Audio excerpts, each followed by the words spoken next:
Saya akan bacakan catatan mengenai ilmu sihir yang ditulis oleh Pranajaya. Menurut Pranajaya, ilmu sihir termasuk ilmu gaib, tetapi bukanlah sesuatu yang baru, melainkan sudah dikenal sejak ribuan tahun yang lalu oleh orang-orang bangsa Yunani, India, Mesir, dan lain-lain. Sebagian besar masyarakat masih memandang sihir sebagai ilmu hitam, karena dukun-dukun sihir di masa silam menggunakannya untuk memusuhi orang. Maka sejak itu sihir dilarang di mana-mana, sehingga akhirnya dilupakan dan tak dikenal pada generasi berikutnya. Sebagai suatu ilmu kita sayangkan apabila sihir yang juga merupakan salah satu aspek dari budaya rohaninya akhirnya akan lenyap karena tidak mendapat saluran perkembangannya. Sedang yang mengenai baik atau buruknya itu sebenarnya boleh diumpamakan sebagai sebuah pisau yang manfaat atau bahayanya adalah tergantung kepada yang menggunakannya. Mengingat hal tersebut, maka Pranajaya mencoba memberanikan diri menyusun sebuah catatan risalah kecil dengan maksud untuk mengembalikan kembalinya ilmu sihir yang sesungguhnya dengan tujuan yang baik dan bermanfaat menurut metode pengajaran modern yang ringkas, jelas, tetapi mudah dipahami dan dipraktekkan. Tetapi ilmu sihir itu tidak dapat dipisahkan dari hipnotisme yang sudah diakui sebagai cabang ilmu pengetahuan. Maka untuk kesempurnaan pengetahuan para peminat yang ingin belajar ilmu sihir, disarankan untuk mempelajari pula ilmu hipnotisme. Ilmu sihir dapat juga dikatakan hipnotisme karena ilmu ini hanyalah menggunakan kekuatan batin yang dapat dipancarkan melalui anggota badan, misalnya tangan, mata, suara, bahkan bisa juga dipancarkan tanpa memakai suara atau anggota badan lainnya. Kekuatan tersebut dapat dipindahkan atau dipancarkan untuk ditujukan kepada orang lain atau suyet ataupun hewan.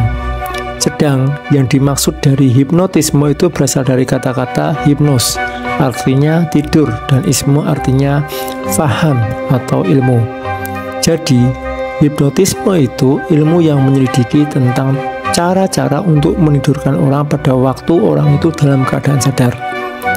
Menidurkan di sini berarti menutup kesadaran orang dan membuka bawah sadarnya, sehingga semua saran atau sugesti yang diberikan kepadanya ini dianggap baik dan harus dilaksanakan atau dilakukan dengan sepenuh hati.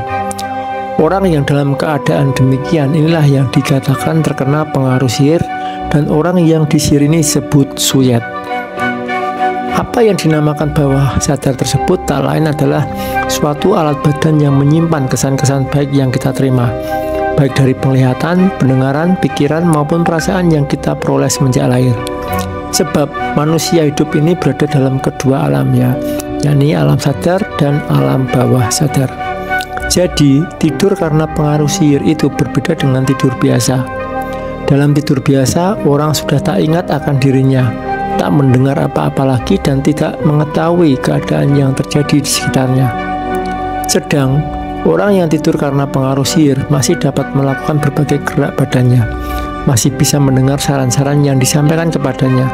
Hanya karena di bawah dorongan pengaruh yang kuat, ia tak mampu berbuat apa-apa kecuali hanya tunduk serta menuruti apa yang disarankan kepadanya.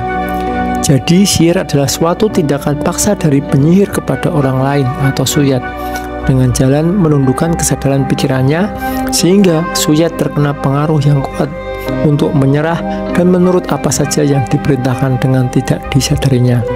Tegasnya, suyat tidak sadar akan semua perbuatan yang dilakukannya, walaupun yang dilakukan ini bukan kehendaknya, sebab ia tidak sanggup untuk menolaknya.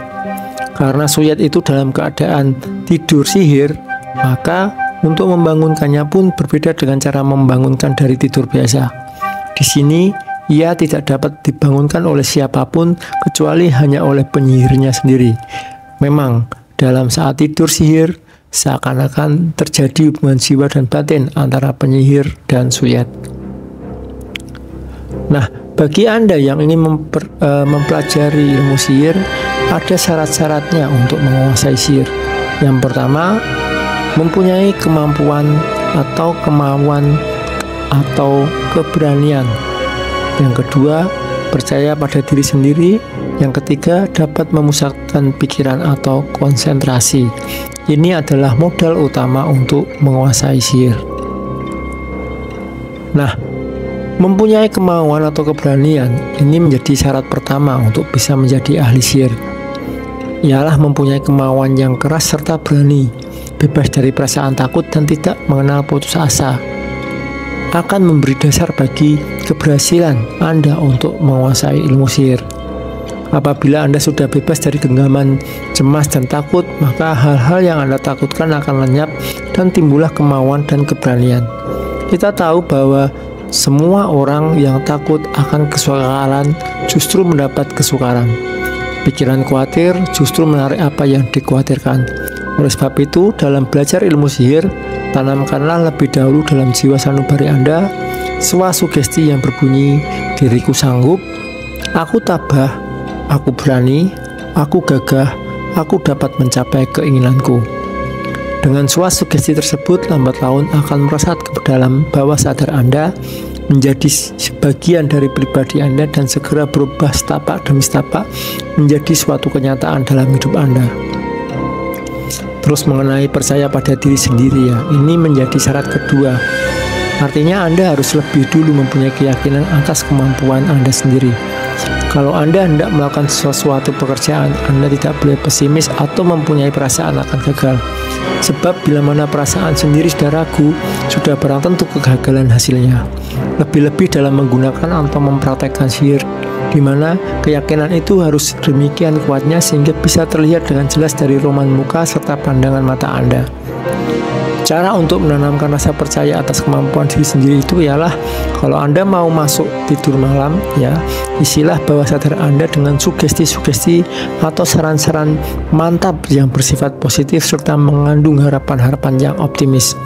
Umpamanya dalam hati Anda meyakinkan pada diri sendiri seperti ini: pekerjaan yang akan kulakukan besok pasti berhasil dan dapat kuselesaikan sebaik-baiknya.